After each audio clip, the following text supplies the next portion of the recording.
Hello అండి, good afternoon. It's day 5.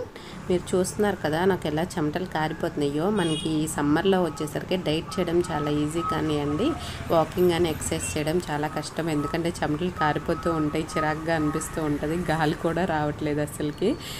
ఇంకా నేను వచ్చేసరికి బ్రేక్ఫాస్ట్కి నిన్న చెప్పాను కదండి, ఎవ్రీ 3 డేస్కి డ్రింక్ చేంజ్ చేస్తానని. ఇది సేమ్ డ్రింక్ అండి, water melon, beetroot and carrot అది తీసేసుకున్నాను. బ్రేక్ఫాస్ట్ అది సరిపోతుంది, అసలు మార్నింగ్ దాహంగా అనిపిస్తుంది.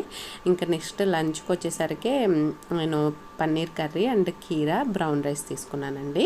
ఇంకా కీరా, వాటర్ మిలన్ ఇవి యాడ్ చేసుకుంటూ ఉండండి. ఈ సమ్మర్కి ఇవి చాలా మంచిది కదా, అసలుకి ఊరికే వాటర్ ఏం తాగుతాం, ఇలా తీసుకోవడం వల్ల వాటర్ కూడా తక్కువ అనిపిస్తుంది. ఇంకా డిన్నర్కి వచ్చేసరికి గుంత పునుగులు, ఇవి రాగిపిండి, జొన్న పిండి మొన్న చెప్పాను కదండి ఆ పిండితో చేసినవి. వీడియో కనుక నచ్చినట్లే లైక్ చేయండి, ప్లీజ్ సబ్స్క్రైబ్ చేసుకోండి.